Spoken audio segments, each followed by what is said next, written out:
Hello, welcome to Learning Hub. Let's learn together with Dhanya. ഇന്നത്തെ video ബാങ്കിങ്ങിന്റെ തന്നെ വേറൊരു ടോപ്പിക്കാണ് ethics in banking fundamentals or ethical banking. Okay, അപ്പം ഇത് നമ്മുടെ എക്സാമിന് വരുന്ന ടോപ്പിക് തന്നെയാണ്, നിങ്ങളുടെ സബ്ജക്റ്റിലുള്ള ടോപ്പിക്കാണ്. സോ നമുക്ക് വീഡിയോ ആദ്യമായിട്ട് കാണുന്നവരുണ്ടെങ്കിൽ ചാനൽ ഒന്ന് സബ്സ്ക്രൈബ് ചെയ്ത് സപ്പോർട്ട് ചെയ്യുക, അടുത്തുള്ള ബെൽ ബട്ടൺ കൂടി എനേബിൾ ചെയ്യുക കേട്ടോ. വീഡിയോ ഇഷ്ടമായിട്ടുണ്ടെങ്കിൽ ലൈക്ക് ചെയ്യുക, യൂസ്ഫുൾ ആയവർക്ക് ഷെയർ ചെയ്ത് കൊടുക്കാം. പിന്നെ ഇതിൻ്റെ MCQs കൂടി നമ്മൾ അടുത്ത വീഡിയോ ആയിട്ട് ചെയ്യുന്നുണ്ട്. സോ വീഡിയോ സ്കിപ്പ് ചെയ്യാതെ തന്നെ കാണാം. ഓക്കെ, നമുക്ക് നോക്കാം. ആദ്യം തന്നെ ഒരു കേസ് സിനാരിയോ ആണ് പറയുന്നത്. നമ്മൾ എത്തിക്സ് ആണ് പഠിക്കുന്നത് അല്ലേ? അപ്പം എത്തിക്സ് എന്ന് പറയുമ്പം നമുക്കറിയാലോ എന്താണ് എന്നുള്ളത്. അതായത് കുറച്ച് നമ്മുടെ ഹ്യൂമൻ ബിഹേവിയർ അല്ലെങ്കിൽ ഒരു നമ്മുടെ കോണ്ടാക്ട് എങ്ങനെയാണ് അതിനെ ബേസ് ചെയ്ത് വരുന്നതാണ്. അപ്പം അത് ബാങ്കിങ്ങിന്റെ സൈഡിൽ നമുക്ക് എങ്ങനെ വരും എന്നുള്ളതാണ് നമ്മൾ പഠിക്കുന്നത്. ഓക്കെ, അപ്പം ആദ്യം തന്നെ നമുക്കൊരു കേസ് സിനാരിയോ ആണ് പറയുന്നത്. ഒരു സിറ്റുവേഷൻ പറയുന്നുണ്ട്. A bank manager withdrew ₹10 lakh from a dormant customer account to fund a colleague's father's surgery. The colleague is repaying it confidentially later. Okay.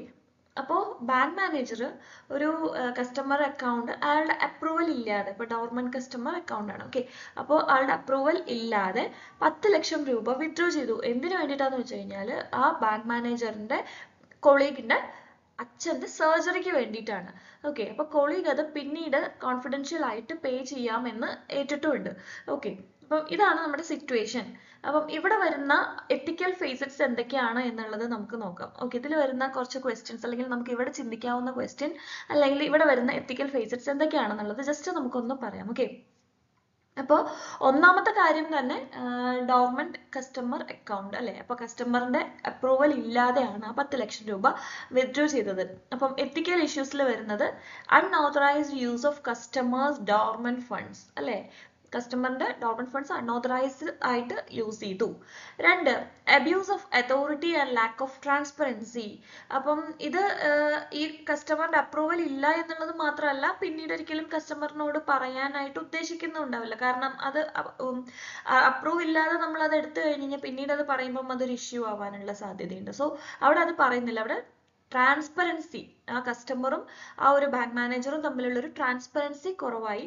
ഒപ്പം തന്നെ ആളുടെ എന്താ അതോറിറ്റീനെ മിസ്യൂസ് ചെയ്തു അല്ലെ? അപ്പൊ ആ ആൾക്കൊരു ബാങ്ക് മാനേജറിന്റെ പൊസിഷൻ ഉണ്ട്, അപ്പൊ ആളുടെ അതോറിറ്റി അത് അബ്യൂസ് ഓഫ് അതോറിറ്റി ആണ് വരുന്നത്.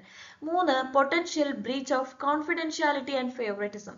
ഓക്കെ, അപ്പൊ അവിടെ മാനേജറിന്റെ കൊളീഗിനോട് ഒരു ഫേവറേറ്റിസം വന്നു. അതുപോലെ തന്നെ കോൺഫിഡൻഷ്യാലിറ്റി, ഇപ്പം കസ്റ്റമർ അക്കൗണ്ട്സിൽ ആ ഒരു കോൺഫിഡൻഷ്യാലിറ്റി അവിടെ ഭംഗം വരുത്തുകയാണ് ചെയ്യുന്നത് അല്ലെ?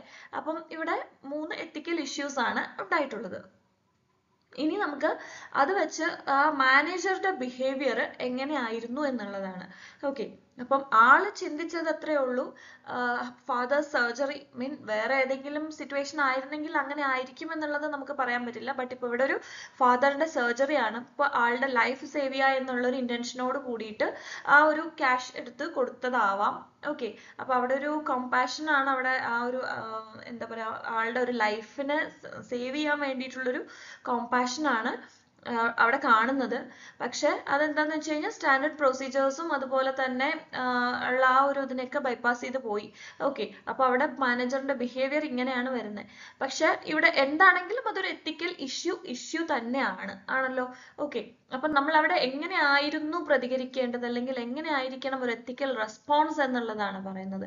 ഒന്ന്, കൊളീഗിനെ സപ്പോർട്ട് ചെയ്യണം എന്നുള്ളത് ഒന്നാമത്തെ കാര്യം. അത് ഓക്കെയാണ്, ഓക്കെ, ലൈഫ് സേവിങ് ആണ്, നമുക്കത് സപ്പോർട്ട് ചെയ്യണം എന്നുള്ളത്. അല്ലെങ്കിൽ എന്താ പറയാ, പക്ഷെ ആള് ഈ ഒരു മെത്തേഡ് സ്വീകരിക്കാതെ, ഒന്നുമില്ലെങ്കിൽ ഇപ്പൊ ഈ ഒരു ഡോർമന്റ് കസ്റ്റമർ അക്കൗണ്ടിന്ന് ഫണ്ട് എടുക്കാതെ, അതല്ലെങ്കിൽ ആ ഒരു രീതിക്കാണ് ചോദിച്ചതെങ്കിൽ നമ്മളവിടുത്തെ റെഗുലേറ്ററി കംപ്ലൈൻസ് എങ്ങനെയാണ് എന്ന് പറഞ്ഞ് അതിൽ തന്നെ നിൽക്കണമായിരുന്നു. രണ്ടാമത്തെ കാര്യം, കസ്റ്റമറുടെ അപ്രൂവൽ അല്ലെങ്കിൽ പ്രോപ്പർ ചാനലിൽ കൂടി മാത്രമായിരിക്കണമായിരുന്നു ആ ഒരു ക്യാഷ് എടുത്തിട്ടുണ്ടെങ്കിൽ ചെയ്യേണ്ടിയിരുന്നത്. അവിടെ ട്രാൻസ്പെറൻസി നമ്മൾ കീപ്പ് ചെയ്യണമായിരുന്നു. അതുപോലെ തന്നെ report internally to uphold accountability. അപ്പൊ അത് റിപ്പോർട്ട് ചെയ്യണമായിരുന്നു. ഇങ്ങനത്തെ കേസസ് വരുന്ന സമയത്ത് അത് മാനേജറിന്റെ ഡ്യൂട്ടിയാണ് അത് റിപ്പോർട്ട് ചെയ്യണം എന്നുള്ളത്. ഓക്കെ, അപ്പം ഈ ഒരു സിറ്റുവേഷൻ മനസ്സിലായിട്ടുണ്ടല്ലോ. അപ്പൊ നമുക്ക് എന്താണ് എത്തിക്സ് എന്നാണ് നമുക്ക് ഇതിൽ നിന്ന് മനസ്സിലാക്കേണ്ടത്. What is ethical banking or what is ethics? Okay, അപ്പം എത്തിക്സിന്റെ ഡെഫിനിഷൻ എന്ന് പറയുന്നത് എന്താണ്, നമ്മളുടെ ഒരു ഡീസന്റ് ആയിട്ട് നമ്മൾ എങ്ങനെ പെരുമാറാം, നമ്മൾ ഭയങ്കര അവൻ ഭയങ്കര ഡീസന്റ് ആണ്, അപ്പൊ എങ്ങനെയാണ് ഒരു നമ്മുടെ കോണ്ടാക്ട്, എങ്ങനെയാണ് ഒരു ഡീസന്റ് ഹ്യൂമൻ കോണ്ടാക്ട്, അതിന് നമ്മൾ ഫോളോ ചെയ്യുന്ന കുറച്ച് കോൺസെപ്റ്റ്സ് ആൻഡ് പ്രിൻസിപ്പിൾസ്, അതാണ് നമ്മൾ എത്തിക്സ് എന്ന് പറയുന്നത്. Okay, the basic concepts and fundamental principles of human contact or decent human contact. Okay, അപ്പം അവിടെ കുറച്ച് യൂണിവേഴ്സൽ വാല്യൂസ്, ഓക്കെ, നമുക്ക് എന്തൊക്കെ മൂല്യങ്ങൾ നമ്മൾ അതിൽ നിന്ന് എന്തൊക്കെ പഠിക്കണം, എങ്ങനെയൊക്കെ പെരുമാറണം എന്നുള്ളതൊക്കെ നമ്മൾ പഠിക്കുക. അതായത് ഇപ്പം സ്ത്രീ ആണെങ്കിലും പുരുഷനാണെങ്കിലും തമ്മിൽ അവിടെ ഇക്വാലിറ്റി എപ്പോഴും മെയിൻറ്റെയിൻ ചെയ്യണം. അതുപോലെ തന്നെ നാച്ചുറൽ ആയിട്ടുള്ള നമുക്ക് കുറെ റൈറ്റ്സ് ഉണ്ട് അല്ലെ, അവകാശങ്ങൾ. അപ്പൊ അവിടെ ഹ്യൂമൻ റൈറ്റ്സും അതുപോലെ തന്നെ അതല്ലാതെയുള്ള നാച്ചുറൽ റൈറ്റ്സ് ഉണ്ട്, അപ്പൊ അത് ഫോളോ ചെയ്യണം. അതുപോലെ തന്നെ ഇപ്പോൾ എന്താ പറയുക, ലാൻഡിന്റെ കാര്യത്തിലാണെങ്കിൽ അത് എല്ലാം നമ്മൾ ഒരു ലോ, എങ്ങനെയാണോ ആ ലോ ഫോളോ ചെയ്യുന്നത് ആ ഒരു ലോയിൽ തന്നെ നമ്മൾ ഒബീഡിയന്റ് ആയിരിക്കണം. ഓക്കെ, അതുപോലെ തന്നെ മറ്റുള്ളവരുടെ ഹെൽത്ത് അതുപോലെ സേഫ്റ്റി ഇവിടെ അതിനെക്കുറിച്ചെല്ലാം കൺസേൺഡ് ആയിരിക്കണം. അതുപോലെ തന്നെ എന്താണ് ഒരു നാച്ചുറലി നമ്മൾ ഒരു നാച്ചുറൽ എൻവയൺമെന്റിൽ നമ്മൾ എങ്ങനെയൊക്കെ നല്ല രീതിയിൽ ഒരു ഡീസെന്റ് ആയിട്ട് ബിഹേവ് ചെയ്യണോ അതിന് ഫോളോ ചെയ്യുന്ന കുറച്ച് കോൺസെപ്റ്റ്സ് ആൻഡ് പ്രിൻസിപ്പിൾസ് ആണ് നമ്മൾ എത്തിക്സ് എന്ന് പറയുന്നത്. ഓക്കെ, സോ ബാങ്കിങ്ങിൽ അല്ലെങ്കിൽ നമ്മളൊരു ഓർഗനൈസേഷനിൽ നമ്മൾ what ethics we have to follow, അപ്പോൾ അതവിടെ core set of principles and ideals that governs how the banks or the organisation or the employees of an organisation interact with their clients, their community and the world in general. Okay, അപ്പോൾ അവിടെ ബാങ്ക്സിന്, അപ്പൊ ബാങ്കിലാണെങ്കിൽ അവർ employees ക്ലയൻസിനോട് എങ്ങനെ behave ചെയ്യുന്നു, എങ്ങനെയാണ് അവർ interact ചെയ്യുന്നത്, അതുപോലെ തന്നെ അവരുടെ കമ്മ്യൂണിറ്റിക്ക് അകത്ത് തന്നെ എങ്ങനെയാണ് അവരുടെ ബിഹേവിയർ, അതുപോലെ തന്നെ മൊത്തത്തിൽ ഒരു പുറം ലോകത്തില് ജനറലി ഒരു വേൾഡിൽ എങ്ങനെയാണ് അവർ ബിഹേവ് ചെയ്യുന്നത്, ഇന്ററാക്ട് ചെയ്യുന്നത്, അതിന് വേണ്ടിയിട്ടുള്ള കുറച്ച് set of principles and ideals, അതാണ് നമ്മൾ എന്തെന്ന് പറയുന്നത്, എത്തിക്സ് എന്ന് പറയുന്നത്. Okay, so ethical banking involves the consciousness of how banking practices affect the society and environment. Okay, അപ്പം ഈ ബാങ്കിങ്ങിന്റെ കേസസിൽ എങ്ങനെയാണ് വരുന്നത്, നമ്മൾ ബാങ്കിങ് നടന്നു പോകുന്നുണ്ട്, എല്ലാവരും അറിയാം, ഏത് ഓർഗനൈസേഷൻ ആണെങ്കിലും ബാങ്ക് ആണെങ്കിലും അതല്ല മറ്റു ഓർഗനൈസേഷൻസ് ആണെങ്കിലും എല്ലാവരും പ്രോഫിറ്റിന് വേണ്ടിയിട്ടാണ് ചെയ്യുന്നത് അല്ലെ, വർക്ക് ചെയ്യുന്നത്. അപ്പം ഈ പ്രോഫിറ്റ് എന്ന് പറയുന്ന പ്രോഫിറ്റിനെ മാത്രം ബേസ് ചെയ്തിട്ടാണോ എന്നാ ചെയ്യേണ്ടത്? അല്ല. ഇപ്പൊ ഈ ബാങ്കിങ് തന്നെ ഇപ്പൊ നമുക്ക് ലോൺ കൊടുക്കുന്നു, അതുപോലെ ഇൻട്രസ്റ്റ് വാങ്ങുന്നു, അതല്ലാതെ കസ്റ്റമേഴ്സ് ഡെപ്പോസിറ്റ് ചെയ്യുന്നു, അതിന് ഇൻട്രസ്റ്റ് കൊടുക്കുന്നു, എല്ലാം അങ്ങോട്ടും ഇങ്ങോട്ടും ഒരു കൊടുക്കൽ വാങ്ങലാണ് രണ്ടും അല്ലെ. അപ്പം ബാങ്കിങ് പ്രാക്ടീസിൽ എങ്ങനെ അതൊരു സൊസൈറ്റിനെയും ഒപ്പം തന്നെ അവരുടെ ചുറ്റുപാട് അല്ലെങ്കിൽ നമ്മുടെ ആ ഒരു എൻവയൺമെന്റിനെ അഫക്ട് ചെയ്യുന്നു എന്നുള്ളതാണ് എത്തിക്കൽ ബാങ്കിങ്ങിൽ പറയുന്നത്. Okay, it involves a consciousness of how banking practices affect the society and the environment. അപ്പം ഏതൊരു ഫൈനാൻഷ്യൽ ഇൻസ്റ്റിറ്റ്യൂഷൻ ആണെങ്കിലും അവർക്ക് ഏൺ ചെയ്യണം അല്ലെങ്കിൽ ഏൺ ചെയ്യണം, പ്രോഫിറ്റ് ഉണ്ടാക്കണം എന്നുള്ളതാണ് ചിന്തിക്കുക. പക്ഷേ ആ ചിന്തയിൽ എങ്ങനെയാണ് മറ്റു പ്രിൻസിപ്പിൾസിന് സാക്രിഫൈസസ് ഒന്നും വരുത്താതെ മറ്റുള്ളവർക്ക് പ്രത്യേകിച്ച് ഹാം ഒന്നും കൂടാതെ വേണം ചെയ്യാൻ വേണ്ടിയിട്ട്. Okay, so they strive to generate earnings without sacrificing principles or causing harm. അപ്പം എങ്ങനെയാണ് ഈ ബാങ്ക്സ് കുറച്ച് സെറ്റ് ഓഫ് പ്രിൻസിപ്പിൾസിന്റെയും ഐഡിയൽസിന്റെയും ബേസിസിൽ വർക്ക് ചെയ്യുന്നത്, ഓപ്പറേറ്റ് ചെയ്യുന്നത്, എങ്ങനെയാണ് അവർ അവരുടെ ക്ലയൻസുമായിട്ട് ഇന്ററാക്ട് ചെയ്യുന്നത്, എങ്ങനെയാണ് കമ്മ്യൂണിറ്റിയിൽ ഇന്ററാക്ട് ചെയ്യുന്നത് എന്നൊക്കെയാണ് എത്തിക്കൽ ബാങ്കിങ്ങിൽ പറയുന്നത്. ഓക്കെ, അപ്പോൾ എത്തിക്കൽ ബാങ്കിങ് അപ്പൊ ഇങ്ങനെ ഒരു കുറച്ച് principles and set of ideals ഒക്കെ ഉണ്ടാക്കി വെക്കും.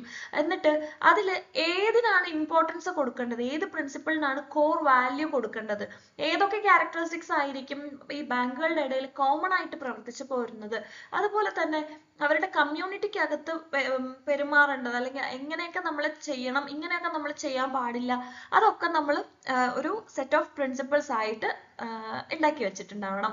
ഓക്കെ, അവിടെ ക്ലയൻസിനെ എങ്ങനെ സ്ക്രീൻ ചെയ്യുന്നു, എങ്ങനെ ക്ലയന്റ് സ്ക്രീനിങ് നടത്തുന്നു, അതുപോലെ തന്നെ ഇന്റേണലി ആ ഒരു ബാങ്കിന്റെ അകത്തുള്ള എംപ്ലോയീസ് തമ്മിൽ ഒരു ഇന്റേണൽ എത്തിക്സ് ഉണ്ടായിരിക്കും. ഒപ്പം തന്നെ മറ്റു ബാങ്കുകളുമായിട്ടും മറ്റു പുറത്തുള്ള എക്സ്റ്റേണലി ഉള്ള മെമ്പേഴ്സിനോട് ബിഹേവ് ചെയ്യുമ്പം അവരോട് എങ്ങനെയൊക്കെയാണ് ചെയ്യേണ്ടത് എന്നുള്ളത് അത് എല്ലാം തന്നെ കൺസിസ്റ്റന്റ് ആയിട്ടായിരിക്കണം. ഇപ്പോൾ ഒരാളുടെ അടുത്ത് ഇങ്ങനെ ഒരാളുടെ അടുത്ത് അങ്ങനെയല്ല, എല്ലാ കസ്റ്റമേഴ്സും ഒരേ രീതിയിലായിരിക്കണം, അല്ലെങ്കിൽ ഇപ്പൊ ഈവൻ മെൻ ഓർ വുമൺ, അവരുടെ സോഷ്യൽ സ്റ്റാറ്റസ്, അവരുടെ ഫിനാൻഷ്യൽ സ്റ്റാറ്റസ്, അല്ലെങ്കിൽ അവരുടെ എന്താണ് ജെൻഡർ, എന്നും അവിടെ ഒരു ഇതല്ല. എങ്ങനെയാണെങ്കിൽ എത്തിക്സ് എന്ന് പറയുന്നത് should be consistent. Okay, whether internal or external. അപ്പൊ എങ്ങനെയാണ് എന്നുള്ളതിന് ഒരു സെറ്റ് ഓഫ് പ്രിൻസിപ്പിൾസ് അവിടെ ഉണ്ടായിരിക്കണം. ഓക്കെ, ഇനി എത്തിക്കൽ ഒബ്ജക്റ്റീവ്സ് എന്തൊക്കെയാണ്, നമ്മൾ ഈ എത്തിക്സിൽ ഫോളോ ചെയ്യേണ്ട ഒബ്ജക്റ്റീവ്സ് എന്തൊക്കെയാണ്? ഒന്നാമത്തെ കാര്യം തന്നെ ഹ്യൂമൻ ബിഹേവിയർ മനസ്സിലാക്കുക, പഠിക്കുക എന്നുള്ളതാണ്. Okay, study of human behaviour. അപ്പൊ അത് മോറൽ, ഇമ്മോറൽ എല്ലാം ബേസിക് കാര്യങ്ങൾ, അപ്പോൾ ഒരു ഹ്യൂമന്റെ ബേസിക് കാര്യങ്ങളെല്ലാം തന്നെ ഇവാലുവേറ്റ് ചെയ്യണം. അത് അസസ് ചെയ്ത് അതിനെ ബേസ് ചെയ്തിട്ടായിരിക്കണം ഇനി അടുത്തത്. അപ്പോൾ ഈ അതിനെ ബേസ് ചെയ്തിട്ട് ഒരാളുടെ ബിഹേവിയർ, ഒരാൾ ഇങ്ങനെയൊക്കെയാണ് എന്നുള്ള ബിഹേവിയർ മനസ്സിലാക്കിയിട്ട് അതിനനുസരിച്ചിട്ട് മോറൽ സ്റ്റാൻഡേർഡ്സ് ഓർ നോംസ് ഉണ്ടാക്കണം. ഓക്കെ, അപ്പം മോറൽ സ്റ്റാൻഡേർഡ്സ് ഓർ നോംസ് ഉണ്ടാക്കി കഴിഞ്ഞു കഴിഞ്ഞാൽ ആ ഒരു ഓരോ ആളെ കാണുമ്പോൾ, അല്ലെങ്കിൽ ഓരോ ഹ്യൂമൻ ബിഹേവിയറും ഈ സ്റ്റാൻഡേർഡ്സിന്റെയും നോംസിന്റെയും ബേസിസിലായിരിക്കണം ജഡ്ജ് ചെയ്യേണ്ടത്. ഓക്കെ, അപ്പൊ അവിടെ അടുത്തത് make judgement upon the human behaviour based on these standards and norms that we have established already. Okay, അപ്പൊ അതിനെ ബേസ് ചെയ്തിട്ട് വേണം നമ്മൾ ജഡ്ജ്മെന്റ് ചെയ്യാൻ വേണ്ടിയിട്ട്. അതിനുശേഷം നമുക്കിപ്പം നമ്മൾ ആ ഒരു നോംസിന്റെ ബേസിസിൽ ജഡ്ജ് ചെയ്യുമല്ലോ, അപ്പൊ അതിൽ നമുക്ക് മോറൽ ഇമ്മോറൽ എന്നുള്ളത് നമുക്ക് വേർതിരിക്കാൻ പറ്റും. എന്നിട്ട് നമുക്ക് മോറൽ ബിഹേവിയർ കുറെ കൂടി പ്രിസ്ക്രൈബ് ചെയ്ത് കൊടുക്കുക. എങ്ങനെയൊക്കെയാണ് നമ്മൾ ഇവിടെ ബിഹേവ് ചെയ്യേണ്ടത്, എങ്ങനെയൊക്കെയാണ് നമ്മൾ ഇവിടെ ബിഹേവ് ചെയ്യാൻ പാടില്ലാത്തത്. ഇപ്പൊ നമുക്ക് പറയുമ്പോൾ ഇപ്പൊ ബാങ്കിൽ വരുമ്പോൾ ചിലപ്പോൾ നല്ല തിരക്കുണ്ട്, അപ്പൊ നമ്മൾ പറയും ക്യൂ പാലിക്കുക എന്നവിടെ എഴുതി വെച്ചിട്ടുണ്ടാവും. ഇപ്പൊ ചില സമയത്ത് നമുക്ക് ഫോൺ യൂസ് ചെയ്യരുത് എന്നുള്ളത് ചില ഭാഗത്ത് എഴുതി വെച്ചിട്ടുണ്ടായിരിക്കണം. ഓക്കെ, അപ്പൊ അതുപോലെ ഇപ്പൊ ഓരോ കാര്യങ്ങളും നമ്മൾ എന്തൊക്കെയാണ് അവിടെ ചെയ്യേണ്ടത്, അല്ലെങ്കിൽ ഇപ്പം അൺവാണ്ടഡ് ടോക്സ്, അപ്പൊ അതൊക്കെ നമുക്ക് അങ്ങനെ ഇപ്പൊ എന്തൊക്കെയാണ് അവർ റെക്കമെൻഡ് ചെയ്യുന്ന, അല്ലെങ്കിൽ എങ്ങനെയൊക്കെയാണ് ബിഹേവ് ചെയ്യേണ്ടത് എന്നുള്ളതിന് ഒരു മോറൽ ബിഹേവിയർ പ്രിസ്ക്രൈബ് ചെയ്യുക. അപ്പൊ അതവിടെ കാണിക്കുക. ഓക്കെ, അതുപോലെ തന്നെ express an opinion or attitude about human conduct in general. അപ്പോൾ അങ്ങനെ ചെയ്യാത്തവരോട്, അല്ലെങ്കിൽ നമ്മൾ ഇങ്ങനെയാണ് നോർമലി പെരുമാറേണ്ടത്, ഇതൊക്കെയാണ് ഒരാളുടെ ഒരു ഡീസന്റ് ആറ്റിറ്റ്യൂഡ് കാണിക്കേണ്ടത്, ഇങ്ങനെയൊക്കെയാണ് എന്നുള്ളൊരു ഒപ്പീനിയൻ നമുക്ക് പറഞ്ഞു കൊടുക്കാനും പറ്റും. ഓക്കെ, അപ്പൊ ഇതൊക്കെയാണ് എത്തിക്കൽ ഒബ്ജക്റ്റീവ്സ്. ഇനി ബാങ്കിങ് എത്തിക്സിൽ വരുന്ന പ്രിൻസിപ്പിൾസ് എന്തൊക്കെയാണ് എന്നുള്ളതാണ്. ഓക്കെ, ഒന്നാമത്തെ കാര്യം ഇന്റഗ്രിറ്റി. അപ്പം ഇന്റഗ്രിറ്റി എന്ന് പറയുമ്പം choosing your thoughts and actions which is based on the values. Okay, നമ്മുടെ മൂല്യങ്ങൾ മനസ്സിലാക്കിയിട്ട് നമ്മൾ ചിന്തിക്കണം, പെരുമാറണം. Okay, rather than aiming for personal gain from another person. ഇപ്പോൾ ഒരാളെ നമ്മൾ യൂസ് ചെയ്ത് അവരുടെ പേഴ്സണൽ ഗെയിനിന് വേണ്ടിയിട്ട് ഒരാളെ യൂസ് ചെയ്ത് നമ്മൾ ചെയ്യുന്നതിന് പകരം വാല്യൂസ് എന്തൊക്കെയാണ്, മൂല്യങ്ങൾ, സോഷ്യൽ വാല്യൂസ് എന്തൊക്കെയാണ് എന്നുള്ളത് മനസ്സിലാക്കിയിട്ട് വേണം നമ്മളുടെ ചിന്തകളും നമ്മളുടെ ആക്ഷൻസും പോവാൻ വേണ്ടിയിട്ട്. അതാണ് ഇന്റഗ്രിറ്റി. ഓക്കെ, അപ്പം അതാണ് പ്രിൻസിപ്പിൾ ഓഫ് ഇന്റഗ്രിറ്റി.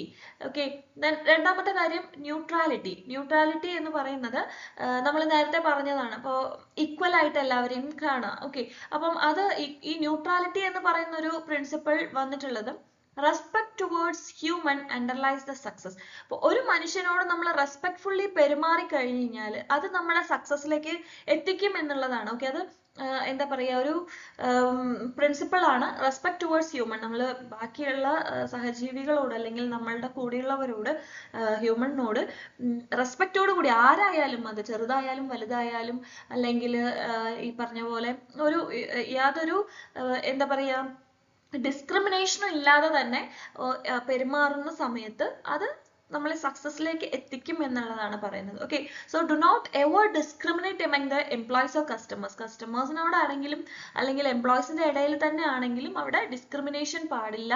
ഓക്കെ, അപ്പോൾ അത് അപ്പൊ നമ്മൾ അങ്ങനെയുള്ള ബിഹേവിയേഴ്സിൽ നിന്നെല്ലാം വിട്ടു നിൽക്കുക. അതുപോലെ ഇപ്പം ഈ ഡിസ്ക്രിമിനേഷൻ എന്ന് പറയുമ്പം അത് ഇപ്പം എങ്ങനെ, എവിടുത്തെ ഏത് ഒറിജിൻ ആണ്, അതുപോലെ തന്നെ നമ്മളുടെ ജാതി, മതം, അതുപോലെ social status, financial status, gender, അങ്ങനെ ഒരു രീതിയിലും റേഷ്യൽ ഡിസ്ക്രിമിനേഷൻ, അങ്ങനെ ഒരു രീതിയിലും ഒരു ഡിസ്ക്രിമിനേഷനും ഉണ്ടാവരുത്, ന്യൂട്രൽ ആയിരിക്കണം. അതാണ് രണ്ടാമത്തെ point. Okay, first one is integrity and second one is neutrality. Then third one is reliability.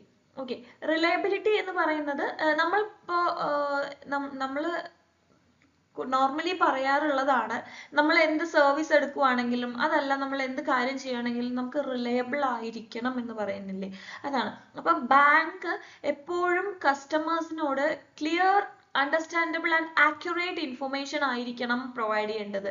Okay, അവർ തമ്മിൽ ഒരു മ്യൂച്വൽ ട്രസ്റ്റ് ഉണ്ടായിരിക്കണം. ഓക്കെ, ആ ഒരു മ്യൂച്വൽ ട്രസ്റ്റ് എന്ന് പറയുമ്പോൾ കസ്റ്റമേഴ്സിനെ എപ്പോഴും അവരെ സമീപിക്കാൻ വേണ്ടിയിട്ടുള്ള ഒരു മാർഗമായിട്ട് there should be clear, understandable and accurate information should be passed to their customers.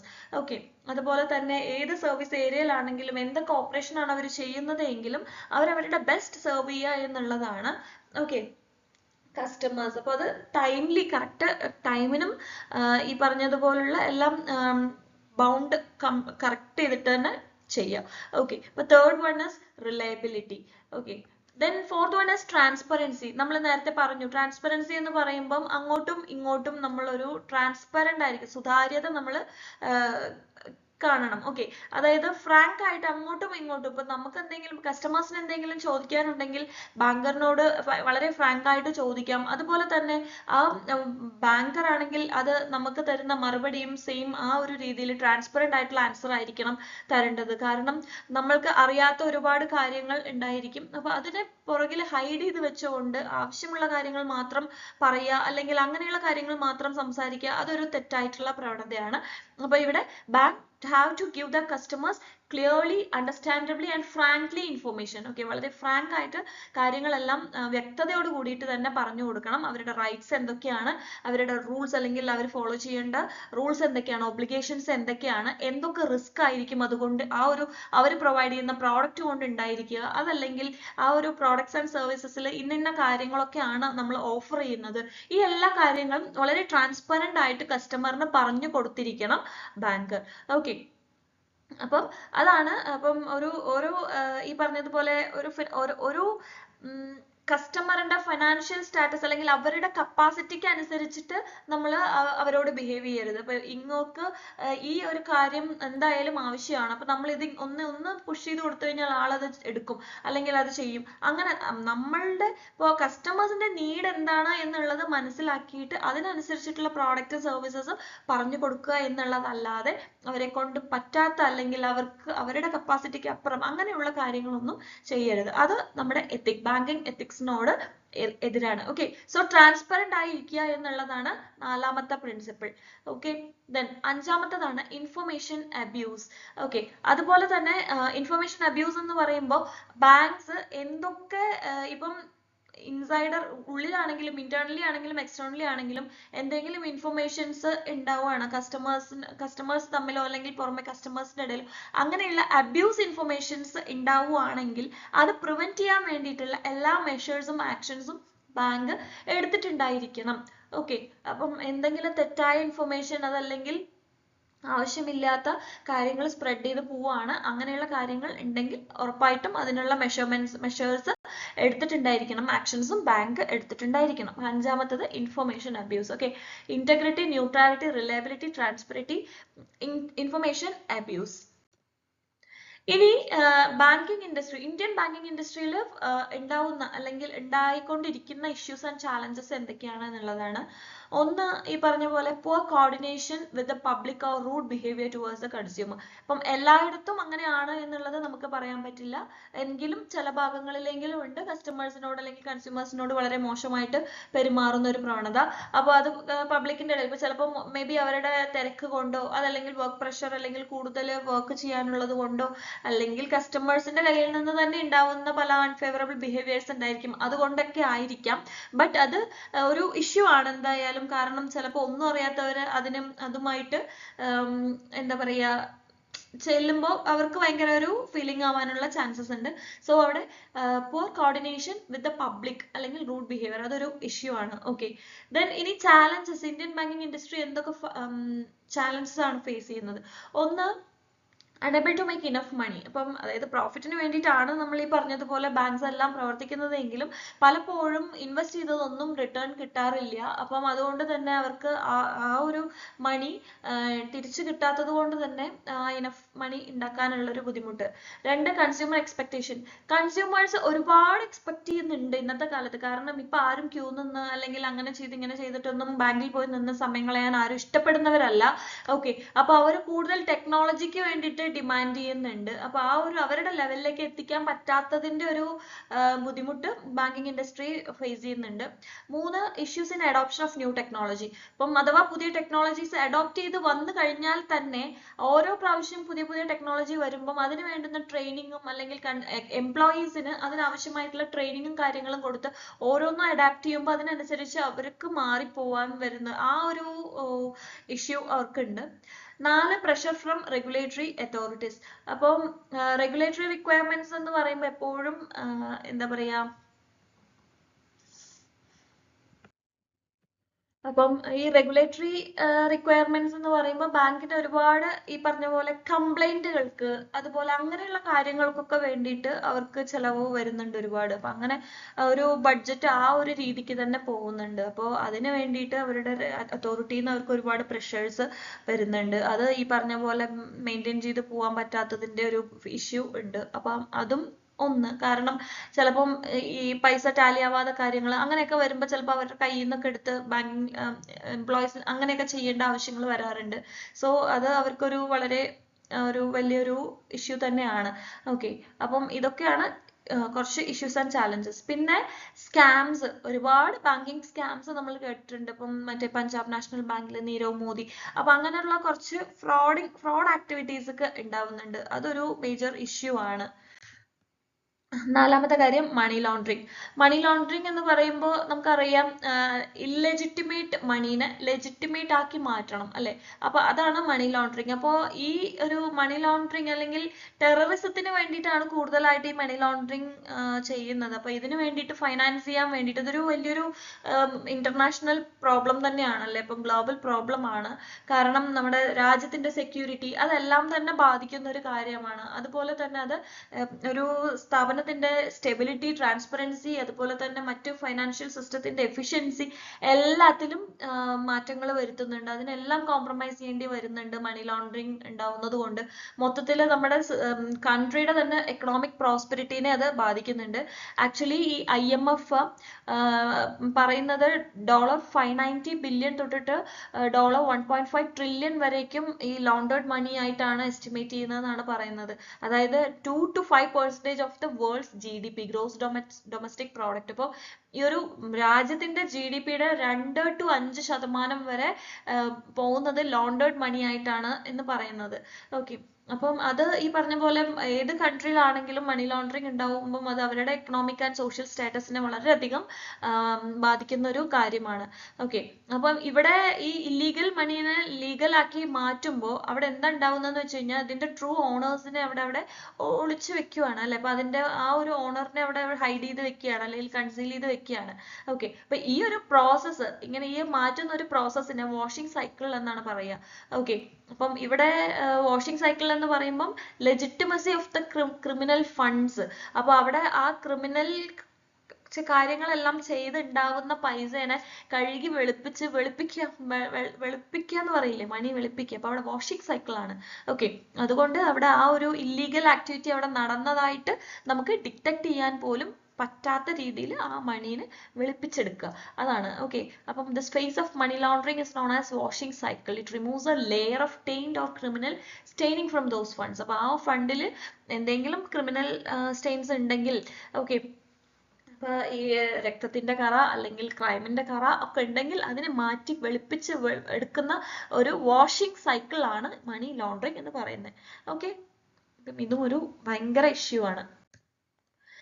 അതുപോലെ unethical practices in mortgage lending. അപ്പം ഇത് നമ്മൾ ലെൻഡിങ് ചെയ്യുന്ന സമയത്ത്, മോർഗേജ് ലെൻഡിങ്ങിന്റെ സമയത്ത് ഉണ്ടാവുന്ന മറ്റ് അൺഓതറൈസ്ഡ് പ്രാക്ടീസസ് ആണ് ഈ subprime mortgage, then predatory lending, then complex debt instrument, shadow banking system, fraudulent loan terms. ഇതൊക്കെ ഈ മോർഗേജ് ലെൻഡിങ്ങിന്റെ സമയത്ത് ഉണ്ടാവുന്ന അൺഎത്തിക്കൽ പ്രാക്ടീസസ് ആണ്.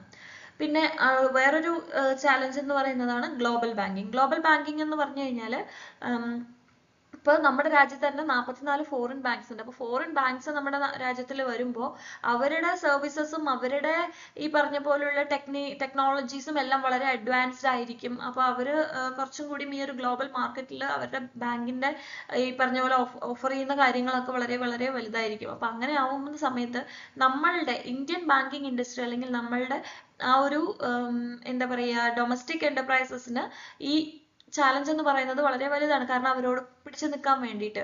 ഓക്കെ, കാരണം ഈ ഒരു ഗ്ലോബലൈസേഷൻ ആക്ച്വലി നമ്മൾ ഇന്ത്യയിൽ കൊണ്ടുവന്നത് തന്നെ ഈ പറഞ്ഞ പോലെ നമ്മുടെ ഡെവലപ്മെന്റ് ഓഫ് ദ കൺട്രി അല്ലെങ്കിൽ ഈ പറഞ്ഞ പോലെ ഒരു സസ്റ്റൈനബിൾ ഗ്രോത്ത്, ഒരു സുസ്ഥിര വികസനത്തിന് വേണ്ടിയിട്ടായിരുന്നു. ഓക്കെ, പക്ഷെ അങ്ങനെ സംഭവിക്കുമ്പോൾ എന്താന്ന് വെച്ച് കഴിഞ്ഞാൽ ഇങ്ങനെ കുറെ ബാങ്ക്സുകൾ വന്നതുകൊണ്ട് നമ്മളുടെ നാഷണലൈസ്ഡ് ബാങ്ക്സിനും മറ്റു പ്രൈവറ്റ് സെക്ടർ ബാങ്ക്സിനും അതൊരു വലിയൊരു ചാലഞ്ചാണ്. കാരണം അവർക്ക് വലിയ സൈസ് ഉണ്ട്, നല്ല അഡ്വാൻസ്ഡ് ടെക്നോളജി ഉണ്ട്, അതുപോലെ ഗ്ലോബൽ മാർക്കറ്റിൽ അവരുടെ പ്രസൻസ് എന്ന് പറയുന്നത് വളരെ വലുതാണ്. അപ്പോൾ ഈ ചെറിയ ചെറിയ ട്രേഡേഴ്സിനല്ലെങ്കിലും കുറെ കൂടിയും അതായത് ഇതിലൊക്കെ ചേർന്ന വലിയ ട്രേഡേഴ്സ് ഉണ്ട്. അപ്പൊ അവർക്കൊക്കെ ഇതൊക്കെ ഒരു ബെറ്റർ ഓപ്ഷൻ ആയിരിക്കും. ഓക്കെ, ഇതാണ് അടുത്ത ചാലഞ്ച്. ഓക്കെ, ഇനി നമുക്ക് ഈ ഒരു എത്തിക്സിൽ നമുക്ക് എന്തൊക്കെയാണ് റെക്കമെൻഡ് ചെയ്ത് കൊടുക്കാൻ പറ്റുന്നത്? ഒന്ന് തന്നെ ക്രിയേറ്റിംഗ് എ റെസ്പോൺസിബിൾ കോർപ്പറേറ്റ്. അപ്പോൾ നമ്മളൊരു കോർപ്പറേറ്റ് കുറച്ചും കൂടി പ്രോഫിറ്റിന് വേണ്ടി മാത്രം നിലകൊള്ളാതെ എന്താ പറയുക ഓൺലി ഫോക്കസ് പ്രോഫിറ്റിന് കൊടുക്കാതെ കുറച്ചും കൂടി റെസ്പോൺസിബിൾ ആവണം. നമ്മൾ സൊസൈറ്റീനെ കുറിച്ച് കുറച്ച് റെസ്പോൺസിബിൾ ആയിട്ട് അങ്ങനെ ഒരു റെസ്പോൺസിബിൾ ആയിട്ടുള്ള ഒരു കോർപ്പറേറ്റ് ആയിട്ട് വളരുക എന്നുള്ളതാണ്. ഓക്കെ, അപ്പോൾ പ്രോഫിറ്റ് മോട്ടീവ് ആവരുത് ഒരിക്കലും.